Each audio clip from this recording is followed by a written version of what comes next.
Bien, chers frères et sœurs dans le Seigneur, que la grâce et la faveur de notre Seigneur Jésus descendent et demeurent sur chacun et sur chacune de vous. Je continue de vous dire merci, merci pour votre présence, merci pour le bien que vous continuez à faire à notre chaîne, en appelant d'autres personnes à s'abonner, en aimant nos vidéos, en envoyant des likes et aussi en partageant et en envoyant des commentaires. Merci pour tout ce bien que vous nous faites, que vous me faites en particulier, et que Dieu continue de vous bénir, que Dieu continue de vous donner tout ce dont vous avez besoin, comme Paul le dit aujourd'hui, que toutes vos demandes adressées au Seigneur dans la foi puissent trouver réponse, puissent trouver satisfaction, puissent trouver bénédiction. Merci et continuez d'aimer, continuez de partager, surtout continuez de cheminer avec nous sur cette voie du salut. Aujourd'hui, 28e dimanche du temps ordinaire de l'année liturgique A, je voudrais partager avec vous deux points qui m'ont touché dans les lectures d'aujourd'hui. Le premier point, c'est la liberté intérieure. La liberté intérieure qui est pour moi un des thermomètres pour mesurer la maturité, non pas seulement la maturité spirituelle, mais même la maturité humaine. Être libre vis-à-vis des choses du monde, être libre vis-à-vis des choses créées, aide à constater que nous avons grandi, que nous sommes capables, comme dit Paul, de vivre de beaucoup et de vivre de peu, d'être dans l'abondance et d'être dans le manque, d'avoir faim et d'être rassasié. Ça, c'est la balance, la remarque ou la marque d'une personne qui a grandi, d'une personne qui voit sa vie comme un don chaque jour. Nous vivons dans un monde dans lequel tout le monde veut tout, quand il le veut et comme il le veut. Nous vivons dans un monde où nous avons beaucoup d'influences extérieures, beaucoup de choses qui viennent à nous et chacun veut être comme, chacun veut se comparer à, chacun veut vivre comme. Et nous finissons par être frustrés, nous finissons par être aigris, nous finissons par développer la jalousie et parfois même certains finissent par tuer ou par voler ou par embrasser une vie qu'ils n'auraient jamais embrassé auparavant. Pourquoi? Parce que nous n'avons pas développé cette capacité d'être libre intérieurement. La liberté intérieure s'est construite. La liberté intérieure, c'est cette capacité à remplir ton cœur de Dieu et à savoir que tout ce que je vient de Dieu. Dans le manque comme dans l'abondance, c'est à Dieu que je dois. Et parfois considérer que lorsque je suis dans une situation qui me paraît désagréable ou qui me paraît négative, c'est une opportunité pour moi. Chaque fois que je traverse un moment difficile, Dieu est en train de m'aider à me rapprocher davantage de lui, à être plus humble, à être plus résilient, à me dire que j'ai connu mieux, j'ai connu le bonheur, j'ai connu l'abondance et l'abondance reviendra. Et donc, chaque situation de négativité que nous vivons dans notre vie, c'est un moment d'humilité.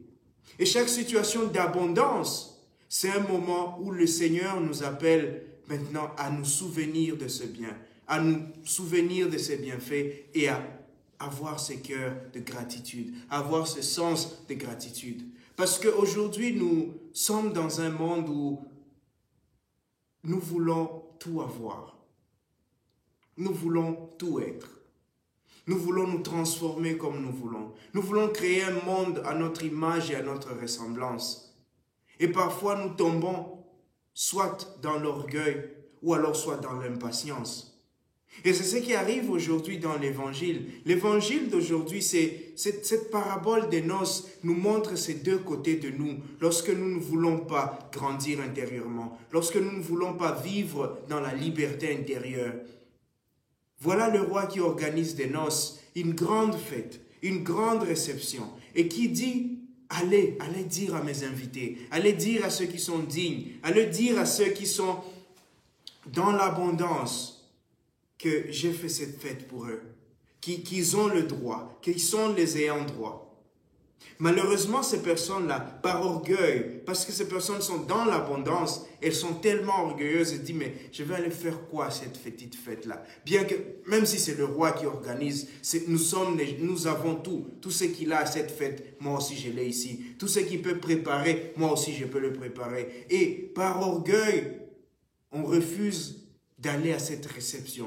On refuse d'aller participer à la joie d'une autre personne. On refuse d'aller communier à ce moment de joie et ce moment de bonheur avec une autre personne. Parce que seulement on se dit, j'ai tout, je ne manque de rien et je ne veux rien de cette personne.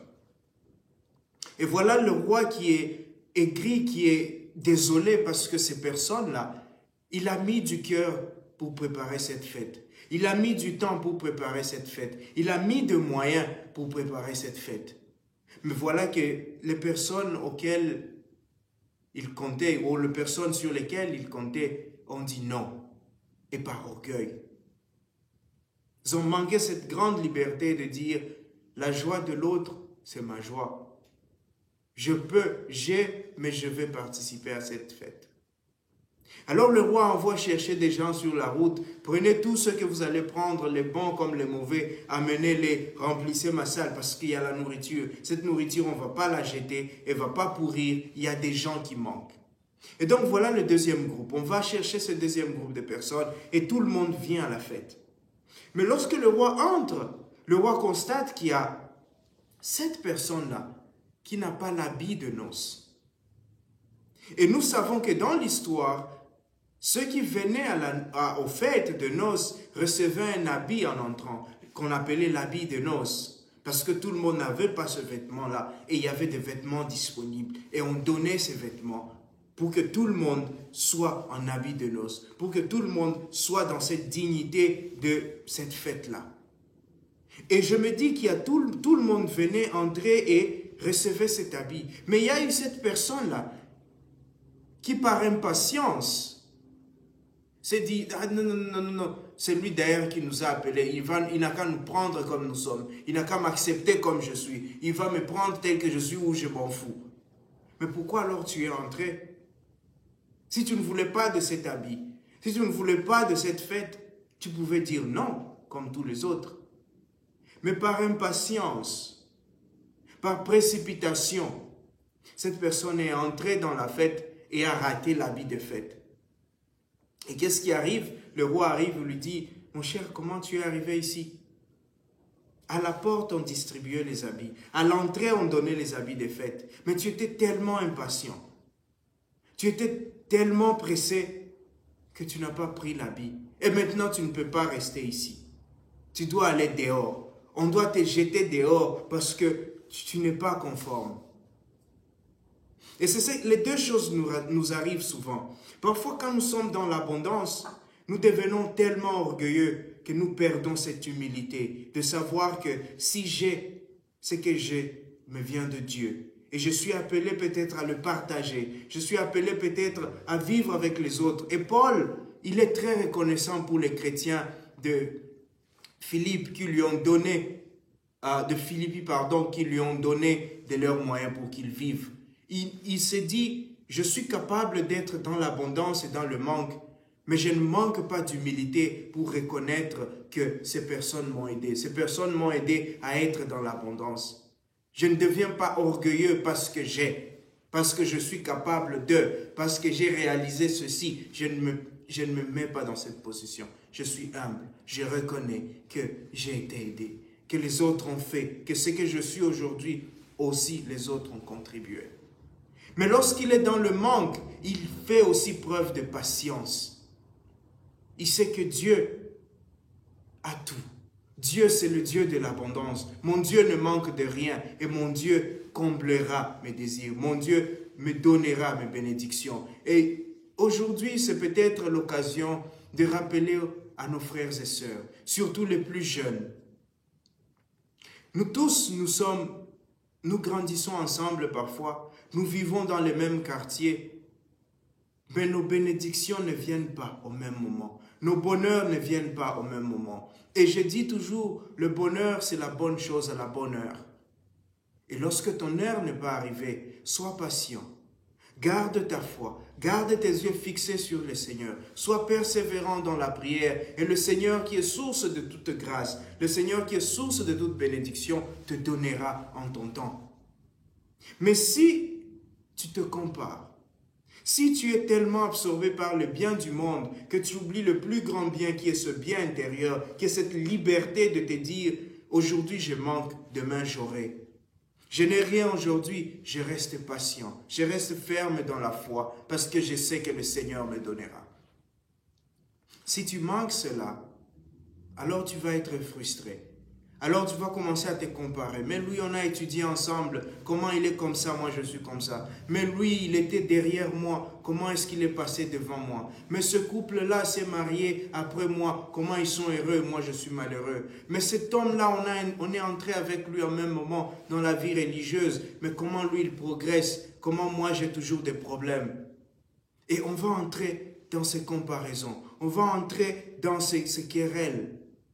Et comment on finit? On finit par rater sa bénédiction. On finit par rater le moment où le Seigneur vient à nous. Le moment où le Seigneur vient te parler. Sa voix est étouffée par toutes ces voix à l'intérieur de ta tête.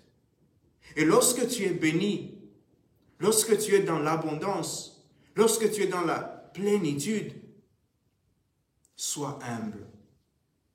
N'oublie pas que ce que tu as reçu, tu l'as reçu du Seigneur et que le Seigneur peut te prendre ce qu'il t'a donné pour t'apprendre à être humble, pour t'apprendre à te rappeler que sans lui, tu n'es pas, sans lui, tu n'es rien, sans l'abondance de ses grâces, tu n'es rien, sans sa main, tout ce que tu as tombe en ruine. Chers frères et chères sœurs, apprenons d'abord à remplir notre cœur. Apprenons à être riches intérieurement. Et une de ces richesses, c'est la liberté intérieure. Apprenons à grandir, à cultiver, à construire notre liberté intérieure pour que les choses du monde ne nous éloignent pas de Dieu, pour que les choses du monde ne nous divisent pas, pour que les choses du monde ne nous amènent pas à haïr nos frères, à être en colère contre nos frères. Que le Seigneur nous aide à vivre chaque jour cette grâce. Que le Seigneur nous aide à être humble dans l'abondance et patient dans le manque. À savoir, chaque jour et en toutes circonstances, dire merci. Que le Seigneur nous donne ses grâces aujourd'hui et tous les jours. Amen.